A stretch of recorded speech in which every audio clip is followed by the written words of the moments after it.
Hello, and welcome to the Passion Driven Pioneers interview series. I'm your host, John Channon, and today I'm joined by Ann Johnson Stewart, who is the former Minnesota State Senator for Congressional District 44. Ann, thank you so much for joining us today. Thank you, John. I'm happy to be here. Would you like to kick us off with a little bit of a brief background as to who you are, and then maybe what was that initial spark that inspired you to get into politics in the first place? Well, I'm a civil engineer, graduate of University of Wisconsin at Platteville, which is known for its practical education. And I've really always been that kind of practical person. I've worked in the highway construction industry my whole career, which is almost 40 years now. 29 years ago, I started my own company and was really proud of the diversity and the job development opportunities that I was able to accomplish and provide with my company. Okay, so I've always been pretty civic minded, I've always been very practical. And as part of my work, also teaching at the University of Minnesota, I realized how much could be done with public works in terms of employing people, providing for the greater good, and changing people's lives. I know it sounds big and ostentatious, but really, I mean, FDR knew that back with the Work Progress Administration. And we've seen examples of that. And it just was something that became really clear to me. Okay, why did I even mention that? Well, infrastructure, specifically our civil infrastructure, so our roads and bridges, all the things that I'm involved with, has really been ignored. And we're in dire need of replacement and upkeep. And I saw this my whole career, but most recently was really started to get frustrated. The 35W bridge fell down a decade ago. I thought for sure that would change the way we think about bridge funding and maintenance, but I just continued to see nothing. ASCE, which is the American Society of Civil Engineers, publishes a report card every 2 years. And I was actually at an ASCE meeting where they were talking about the report card and the sorry state of our infrastructure. And I said to one of my colleagues at the university, we need more civil engineers in the legislature. And he said, yeah, why don't you run? And, that was it. I started to think, well, I wonder if I could run. Part of the problem with people in the professional world running for government offices, they don't know how to do it. And so I approached it like an engineer and I started to figure out who and what and how I could do it. And got really excited and I won. So I created a campaign that was much like a project. I approached everything, with a goal and objective and how do I meet this? And I was very successful in my first campaign. So the reason that I ran for Senate was really to have an impact on infrastructure funding and awareness. And of course, I believe in a lot of other things, but I think that one area made me really unique. We didn't have a civil engineer in the House or the Senate.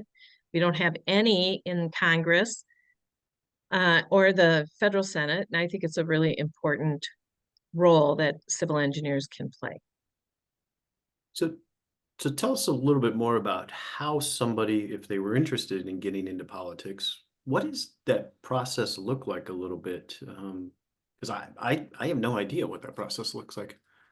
I know it's really hidden. It's really, I wouldn't say secret, but there's definitely people who are heavily involved in local, state, and federal politics, but it's a very small number of people. Even now, as I was just in church Sunday, people were asking me about what's going on in my Senate district.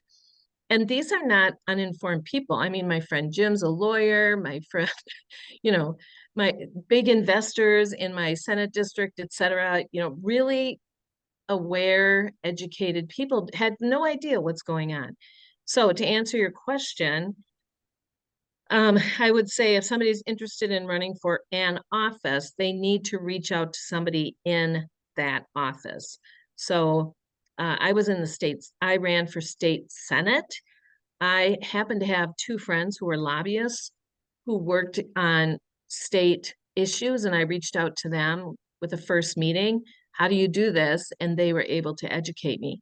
And then I went from there. I talked to other state senators who already were in office and asked them who to talk to next.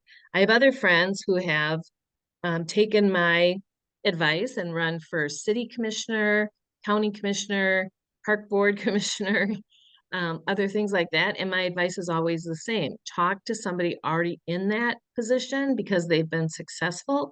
And, my hope is that they will guide you with who to talk to further on the staff side or on the organization side, to understand exactly all that's involved. So I wouldn't say there's one process for all public office because it really depends on what you're running for. Yeah, so we are basically a group of what I would call citizen representatives. And so you had a full-time job and you Mhm. chose to participate in the Senate. Can you talk a little bit about what that work-life balance is when you're doing this? And then maybe what's that time commitment and how do you manage all that? Yeah, so most in Minnesota, and I've done some research in Wisconsin because I'm trying to get my brother to run for something.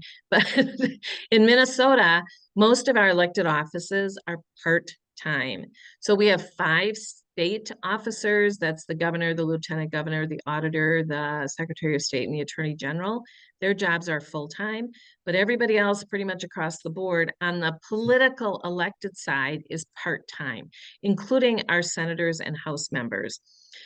Now, there's a state statute that says those members of the legislature must be given leave from their job to participate in legislative duties. In Minnesota, we have a part-time Senate and a part-time House. We just meet from January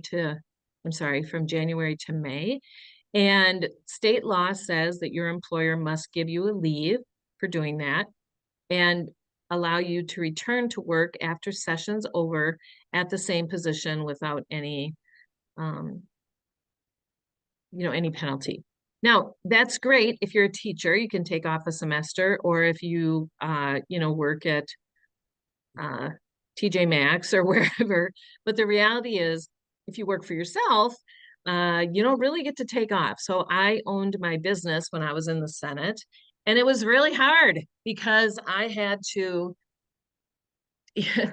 Well, for one thing, it wasn't guaranteed I was going to win. So it wasn't like I could stop taking work thinking that in January I was going to be in session. So I had a lot of contracts that I had to keep working on, but yet I had to be fully engaged when I was in the legislature. So to answer your question, it was hard. Most of the people that are in the legislature either do only legislative work, so they actually aren't employed outside of the legislature, or they have jobs like they're lawyers, insurance agents. Those are the two big ones. Teachers, there are some teachers who, of course, their employer gives them a semester off.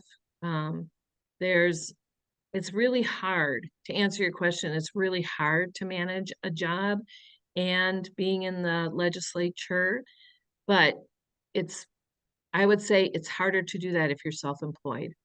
Mhm. If you're employed by somebody else and you're a worker, then you just stop going to your job until session's over. It's difficult though.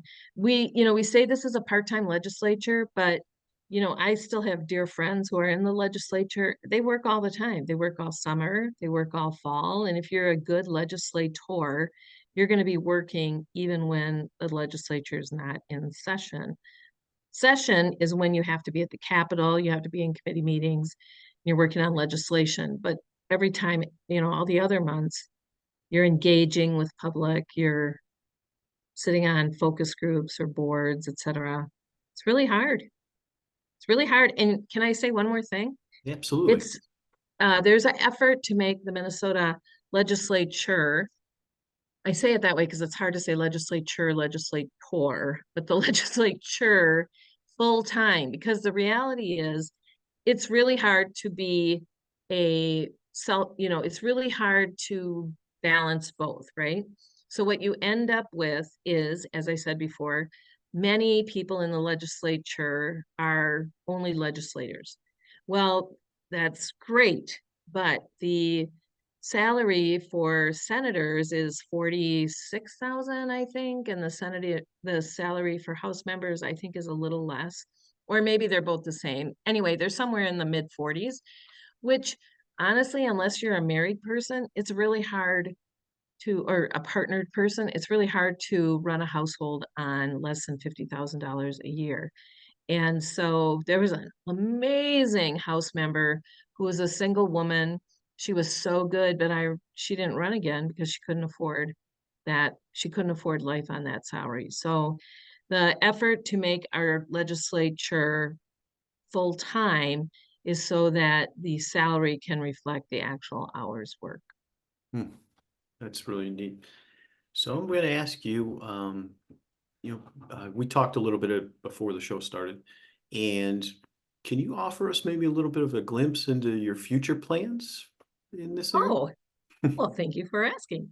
So when I was in the Senate, I sold my business. The business that I owned, Professional Engineering Services, did a lot of work with the state and Hennepin County and cities in overseeing construction that was paid for by the government. Now, so we acted as an advocate for owner agencies. However, that was perceived by some people who didn't want me to be in the office as a conflict of interest. In response, I sold my business. But then through redistricting, I was not able to get reelected. Every 10 years with the census, every Senate district, of which in Minnesota there are 67, the lines get redrawn so that every senator represents about the same number of people. That's a fascinating thing that I didn't know about till I was in the Senate, and it's really impactful, especially for people who live in rural Minnesota. So anyway, after the redistricting, I lost the vast majority of my district. Plymouth, Minnesota got its own senator. So there was an open seat there, which was expertly filled by Bonnie Westland. But I was redistricted with somebody else who received the endorsement, went on to win, but she's now running for Congress. Her name is Kelly Morrison. And so, in anticipation of her winning and the seat being opened again, I'm running for Senate again. Oh, congratulations. Yes, thank you. But it's a funny thing because I can't really run until there's a seat. But I am prepping for that. I'm still teaching at the University of Minnesota. It's a passion of mine, and I'll continue to teach there. So in prep, I've told my department head I can only teach in the fall. That might be wishful thinking that I get back in the Senate, but I want to be prepared. And then I'm still doing a lot of work part-time for PE Services, the company that I sold. Mhm. But in the future, I hope to be right back there because we now don't have a civil engineer in the Senate or House. We're in danger of not passing a bonding bill this year. Um, I've worked a lot in just grassroots organizing of public works directors, engineers, construction firms, et cetera, to try to leverage our expertise and convince legislators that we have to have a bonding bill. The reality is most of the people who desperately need projects funded through bonding live in outstate Minnesota, and those are the legislators that are least likely to vote for it. So one of my goals is to make infrastructure not political, and I can't do that unless I'm back in the Senate. Oh, that's great. So knowing that you're assuming, right, that you'll be campaigning and running for the Senate again, what are some of the things you might do differently this time through that you learned the first time through? Campaigning or being in office? Let's talk about being in office. How about that? Yeah, I have some very strong ideas of what I will do next time if I'm in office. Well, for one thing, if I win, I'll be in the majority, which means I'd actually be able to get things done. When I served, I was in the minority, so uh, it was like, pushing a rock up a hill. But if I get back in the Senate, I will be much more focused on advocating for infrastructure for, I really would love to be, chair of the bonding committee, getting out to rural Minnesota and helping people understand what bonding is and how it works. I will be much more forthright in my advocacy. I think there's a lot of hot button issues that, frankly, as a first time senator, I was excited to talk about, and other people can talk about that. I mean, of course, I have my beliefs and I have my, stands, and they're all on my website and people know who I am, but nobody was really standing up and screaming at the top of their lungs that our sewer systems are failing and our bridges are falling down. So one thing I'll do is I just will be very much more assertive and try to be much more effective. 2 years under my belt, now I understand how things work. The first year you're there, you don't even know where you're going. So I really I really regret that I'm not there now to do more towards making sure people have clean water. In Minnesota, there's lots and lots of people who cannot drink the water from their tap.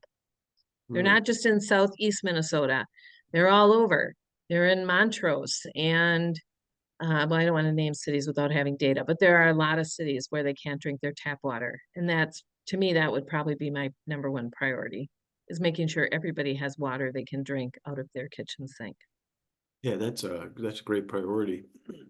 So, recognizing this show's kind of directed towards people who want to get into a business or start up a business. In this case, would you mind sharing some thoughts or some final thoughts with people who might be interested in getting into politics and serving on the legislature? Sure. And actually, I would say um, at the state level or the city level or the village or town level, it is actually pretty easy to get involved and to run for those offices. When my experience has been, when people think of running for office, they think of Congress or Senate, which is very hard. I mean, you have to raise $30 million. We only have 8 Congress people. It's very limiting. But at the state and local level, it's very accessible. So here's what I would tell you. First off, find out who represents you. So I found out who my senator was when I looked him up to decide if I should run against him or not. And that's just the reality. Most people don't know who our state representatives are. So everybody can Google or just type in the website, who represents me in Minnesota, and you'll get to a Secretary of State website. You type in your address and you'll see all of your representatives at the state level. Um, so you can see is, who represents me? Do I like them? Is it something I want to get involved in? If you do want to run for state office, then I would reach out to people who are already in that office. Now, much of our lives is actually impacted at the local level. Mhm. So if you're interested in getting more involved at the local level, I would say reach out to your city commissioner or your town board representative, or at the village level or the park level. There are so many volunteer board positions that are open, that you could start out by serving there and see if it's in fact something you want to do. It's very easy to get appointed to a local board, and then that would allow you to really see what's going on at the agency level, the county or the city level. The thing I will tell you that is this: you asked me about my effort at the Senate level and making 46 plus or minus $1,000 a year. That's way more than anybody else makes. So at the city level, at the school board level, village level, a lot of those positions are not paid. A lot of the positions are paid very poorly. Like, I was just talking to somebody who was on a city board and they made like 20,000 a year, and yet it's a full-time job. So being on a commission or a board would show you how much work is involved, and if that's something that you're willing to participate in. For me, honestly, I'd work at the Senate. I'd be a senator for free. Doesn't matter how much money I made. I enjoyed the work so much. And lots of people feel that same way. But know what you're getting into. Again, a lot of positions are very, very lowly paid or they just pay expenses. But find out about a position you might be interested in by talking to somebody already there. I think that's the best piece of advice. That's great. That's really actually sage advice. And what I hear you saying too is, if you want to test the waters a little bit, maybe getting engaged at the local level before you look to larger, higher Mhm. levels would be very worthwhile. So, well, thank you so Yeah, much. or Oops. people can reach out to me too. I mean, I told you before we got on that I've talked to many, many of my colleagues and have pushed them to serving on councils and boards, and I'm really glad of that. I think we need more public involvement at whatever position it might be, because that's what's really impacting our lives. People think it's all about Washington. Not very much is about Washington. Yeah, no, that's great. Well, listen, thank you so much for your time today, Ann. It was great meeting you and learning more about your journey in politics in this case. My And pleasure. and so to everyone watching, I look forward to seeing you in our next episode.